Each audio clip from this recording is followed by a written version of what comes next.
तो इस क्वेश्चन में हमसे कह रहा है on a 60 kilometre track a train travels the first 30 kilometre with uniform speed of 30 kilometre per hour. How fast must the train travel the next 30 kilometre so as to average 40 kilometre per hour for the entire trip. तो हमारे को एक train track दिया हुआ है. इस train track का जो डिस्टेंस है दैट इज 60 किलोमीटर. ठीक है, इस 60 किलोमीटर में से पहले 30 किलोमीटर S1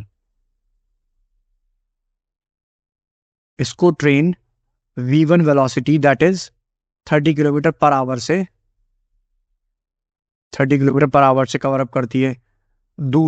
दूसरी S2 distance that is 30 kilometre, उसको ट्रेन को कितनी स्पीड से, हमको V2 निकालनी है, कितनी स्पीड से कवर करना चाहिए ताकि जो V एवरेज है, average velocity for entire trip must be 40 kilometre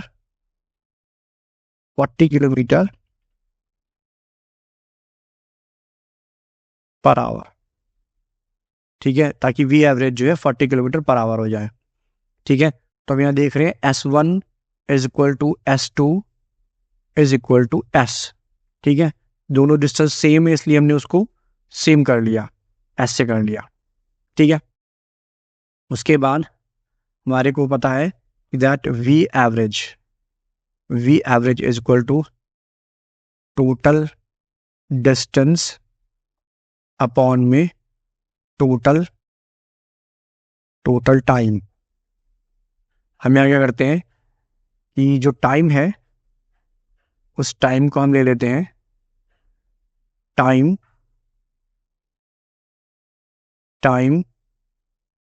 for time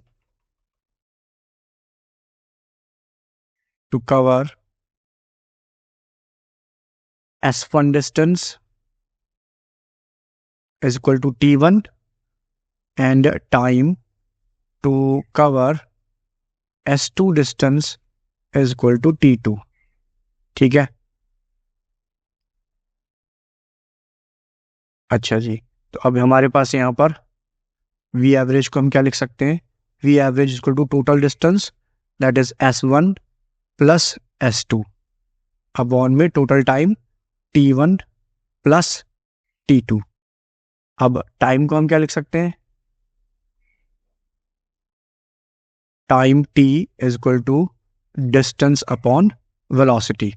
so अब हम यहाँ पर V एवरेज के अंदर V average is equal to S1 plus S2 upon में S1 T1 की जगह S1 upon V1 plus S2 upon V2. ठीक है, अब यहाँ जितने भी S1 S2 है उनकी जगह हम S पुट कर देते हैं, S प्लस S अपॉन में S upon V1 plus S upon V2. ऊपर 2S हो गया, नीचे S कॉमन ले लिया, अंदर बच गया 1 upon V1 plus 1 upon V2. ठीक है,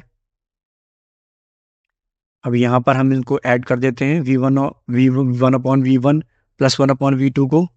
सो यहाँ पर हमारा V1 इंटू V2 हमारा यहाँ पर क्या आ गया LCM, और यहाँ हो गया V2 प्लस V1.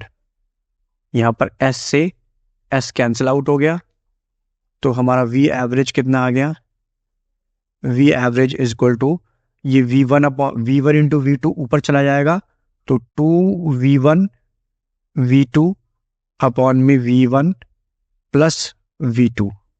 ठीक है, ये हमारा V एवरेज का फॉर्मूला है. अगर हमें ये फॉर्मूला याद है तो हम डायरेक्टली इसको पुट कर सकते हैं, अदरवाइज यहाँ पर हमने फॉर्मूला बनाने का तरीका देख लिया. अब हम यहाँ पर वैल्यूज को पुट करते हैं, तो ये हमारा हो गया V एवरेज की वैल्यू 43, 2 इंटू V1 की value 30 kilometre per our, V2 हमको फाइंड आउट करनी है, अपॉन में V1 की वैल्यू 30 प्लस V2 हमको फाइंड आउट करनी है. यहाँ हमने 1 माना, क्रॉस मल्टीप्लाई कर लिया, then it becomes 40 into 30 plus v2 is equal to 60 v2। इसका 40 का हमने 30 मल्टीप्लीकेशन किया 1200 plus 40 v2 is equal to 60 v2। 1200 is equal to 60 v2 minus 40 v2. Then it becomes 20 v2 is equal to 1200. So v2 is equal to 1200 upon में 20. Then इसको cancel out कर दिया, v2 becomes 60. So v2 second velocity is 60 km/h. Thank you.